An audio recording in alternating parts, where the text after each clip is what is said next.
ନମସ୍କାର, ଜୟ ଜଗନ୍ନାଥ। ଆସନ୍ତୁ ଆଜି ଜାଣିବା ଗୁରୁବାର ପାଇଁ କେତେକ ଟିପ୍ସ। ଗୁରୁବାର ମା ଲକ୍ଷ୍ମୀଙ୍କ ପାଇଁ କ'ଣ କଲେ ମା ଲକ୍ଷ୍ମୀ ଖୁସି ହେବେ, ଚାଲନ୍ତୁ ଜାଣିବା। ଯଦି ଗୁରୁବାର ସକାଳେ ଶୀଘ୍ର ଉଠି ସ୍ନାନ କରି ଘର ପରିଷ୍କାର କରନ୍ତୁ, ଘର ମୁହଁରେ ଝୋଟି ଦୀପ ଜଳାନ୍ତୁ। ପବିତ୍ରତା ଓ ସଫାସୁତୁରା ଥିବା ଘରେ ମା ଲକ୍ଷ୍ମୀ ବାସ କରନ୍ତି। 2. ଘରର ପୂଜା ଘରେ ହଳଦୀ ଫୁଲ, ହଳଦୀ ଚନ୍ଦନ ଦେଇ ମା ଲକ୍ଷ୍ମୀଙ୍କୁ ପୂଜା କରନ୍ତୁ। ହଳଦୀ ଗୁରୁବାରରେ ପବିତ୍ର ପ୍ରତୀକ ବୋଲି ଏହା ଧନ ଓ ସଫଳତା ଆଣିଥାଏ। 3. ଗୁରୁବାର ଦିନ ହଳଦିଆ ବସ୍ତ୍ର ପିନ୍ଧିବା ଦରକାର। ହଳଦିଆ ରଙ୍ଗ ଭଗବାନ ବୃହସ୍ପତିଙ୍କର ପ୍ରିୟ ଓ ଲକ୍ଷ୍ମୀଙ୍କ କୃପା ପାଇଁ ଶୁଭ ମନା ଯାଇଥାଏ। ତେଣୁ ହଳଦିଆ ବସ୍ତ୍ର ବ୍ୟବହାର କରନ୍ତୁ। ମା ଲକ୍ଷ୍ମୀ ଖୁସି ହେବେ, ଆପଣଙ୍କ ଘରକୁ ଆଗମନ କରିବେ।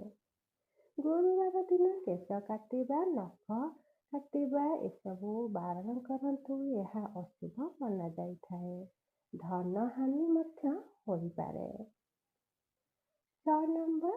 ମା ଲକ୍ଷ୍ମୀଙ୍କର ଆରତି କରି ଓଁ ଶ୍ରୀଂ ମହାଲକ୍ଷ୍ମୀୟ ନମଃ ମନ୍ତ୍ର 108 ଥର ଜପ କରନ୍ତୁ। ଏହା କରିବା ଦ୍ୱାରା ଧନ, ସମୃଦ୍ଧି, ଶାନ୍ତି, ସୁଖ ସବୁ ମିଳିଥାଏ। 7. ଘରର ମୁଖ୍ୟ ଦ୍ୱାର ସଫା ରଖନ୍ତୁ। ସନ୍ଧ୍ୟାରେ ଘିଅର ଦୀପ ଜଳାନ୍ତୁ। ଆଲୋକ ଲକ୍ଷ୍ମୀଙ୍କର ଆଗମନର ପ୍ରତୀକ ହୋଇଥାଏ। 8. ଏହି ଦିନ ଲୁଣ ତେଲ କିଣିବାକୁ ଏଡ଼ାନ୍ତୁ। ପାରମ୍ପରିକ ଭାବେ ଏହା ଧନ ହ୍ରାସର କାରଣ ମନା ଯାଇଥାଏ। ଗୁରୁବାର ତୁଳସୀ ଗଛରୁ ଜଳ ଦେଇ ପ୍ରଦକ୍ଷିଣ କରନ୍ତୁ। ତୁଳସୀ ପୂଜା ଘରେ ଶୁଭ ଶକ୍ତି ବଢ଼ାଇଥାଏ। 10. ବଡ଼ମାନେ ଓ ଗୁରୁଜନମାନଙ୍କୁ ସମ୍ମାନ କରନ୍ତୁ। ଗୁରୁବାର ଗୁରୁଙ୍କର ଦିନ, ତାଙ୍କର ଆଶୀର୍ବାଦ ଧନ ଓ ଜ୍ଞାନକୁ ଆଣିଥାଏ। 11. ଘରେ ଝଗଡ଼ା ବିବାଦ ଏହି ଦିନ କରନ୍ତୁ ନାହିଁ। ଶାନ୍ତିପୂର୍ଣ୍ଣ ପରିବେଶରେ ମା ଲକ୍ଷ୍ମୀ ବାସ କରିଥାଏ। ତେଣୁ ଘରେ କଦାପି କେଉଁଦିନ ବି ଝଗଡ଼ା ଏବଂ ଅଶାନ୍ତି ରଖନ୍ତୁ ନାହିଁ। 12. ଗୁରୁବାର ଦିନ ବ୍ରତ ରଖି ସନ୍ଧ୍ୟାରେ ହଳଦିଆ ଖାଦ୍ୟ ଗ୍ରହଣ କରନ୍ତୁ। ଏହା ଆର୍ଥିକ ସମୃଦ୍ଧି ପାଇଁ ଶୁଭ ଅଟେ।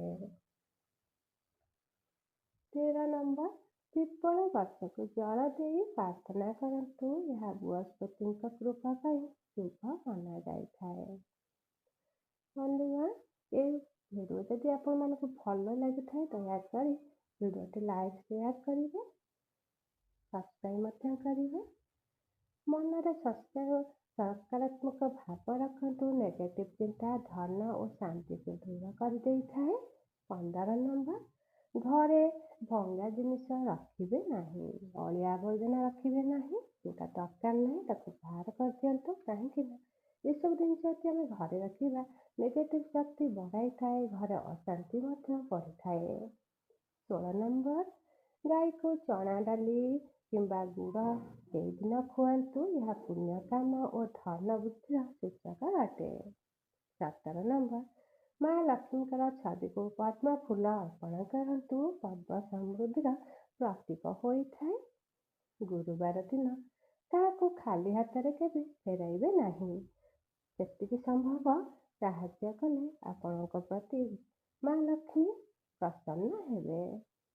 19. ପିତା ମାତାଙ୍କ ଆଶୀର୍ବାଦ ନିଅନ୍ତୁ। ତାଙ୍କ ଆଶୀର୍ବାଦ ଲକ୍ଷ୍ମୀ କୃପା ସମାନ ଅଟେ। ଧନକୁ ସମ୍ମାନ କରନ୍ତୁ। ଟଙ୍କା ଛିଣ୍ଡିଗଲେ ତାକୁ ଛିଣ୍ଡିବାକୁ ଦିଅନ୍ତୁ ନାହିଁ। ପରିଷ୍କାର ପରିଚ୍ଛନ୍ନ ରଖନ୍ତୁ। ମୁଡ଼ି ମାଡ଼ିକି ଯଦି ପର୍ସ ରଖିବେ ଏ ବି ଶୁଭ ନୁହେଁ। ତେଣୁ ଟଙ୍କାକୁ ମଧ୍ୟ ସମ୍ମାନ ଦିଅନ୍ତୁ। 21. ସନ୍ଧ୍ୟା ବେଳେ ଭଗବାନ ବିଷ୍ଣୁଙ୍କର ନାମ ସ୍ମରଣ କରନ୍ତୁ। ଲକ୍ଷ୍ମୀ ନାରାୟଣ ପୂଜା ଧନ ଶାନ୍ତି ଦେଇଥାଏ। ଗୁରୁବାରେ ମଦ୍ୟପାନ ଓ ମାଂସାହାର ଏସବୁ ଜିନିଷ ଏଡ଼ାନ୍ତୁ। ପବିତ୍ରତା ହିଁ ଶୁଭ ଦେଇଥାଏ।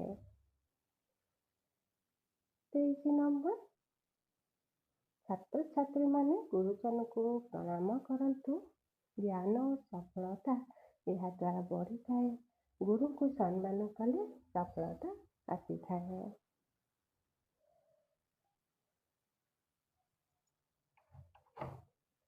24 ନମ୍ବର, ଘରେ ସୁଗନ୍ଧ ଧୂପ ଜଳାନ୍ତୁ।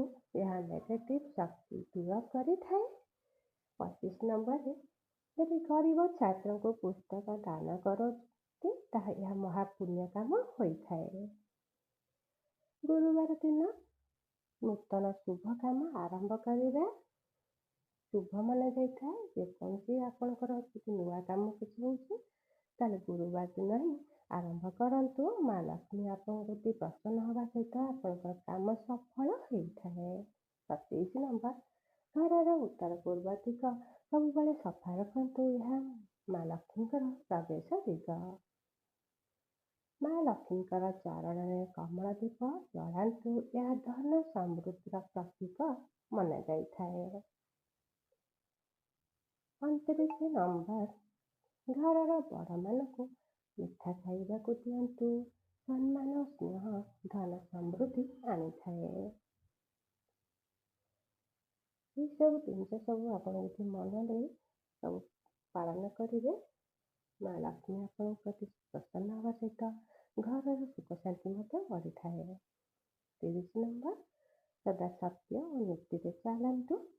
ଧର୍ମ ସଦାଚାର ଥିଲେ ମା ଲକ୍ଷ୍ମୀ ସର୍ବଦା କୃପା ଆପଣଙ୍କ ପ୍ରତି କରିବେ।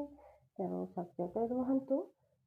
ଠିକ୍ ନୀତିରେ ଚାଲିଲେ ମା ଲକ୍ଷ୍ମୀ ପ୍ରସନ୍ନ ହେବା ସହିତ ଘରର କୌଣସି ଅସୁବିଧା ରହେ ନାହିଁ। ମା ଲକ୍ଷ୍ମୀଙ୍କର 10ଟି ନାମ, ସେଥିରୁ ମହାଲକ୍ଷ୍ମୀ, ଶ୍ରୀଦେବୀ, ପଦ୍ମା, କମଳା, ବୈଷ୍ଣବୀ, ହରିପ୍ରିୟା, ଇନ୍ଦିରା, ଚଞ୍ଚଳା, ଧନଲକ୍ଷ୍ମୀ, ଗଜଲକ୍ଷ୍ମୀ।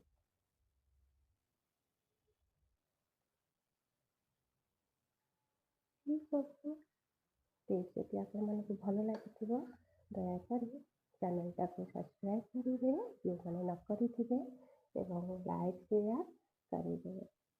ଆପଣମାନେ ସମସ୍ତେ ଭଲରେ ରୁହନ୍ତୁ। ମା ଲକ୍ଷ୍ମୀ ଆପଣମାନଙ୍କୁ ସଦା ଆପଣଙ୍କ ପ୍ରତି ପ୍ରସନ୍ନ ରୁହନ୍ତୁ। ଜୟ ଜଗନ୍ନାଥ, ଜୟ ମା ଲକ୍ଷ୍ମୀ।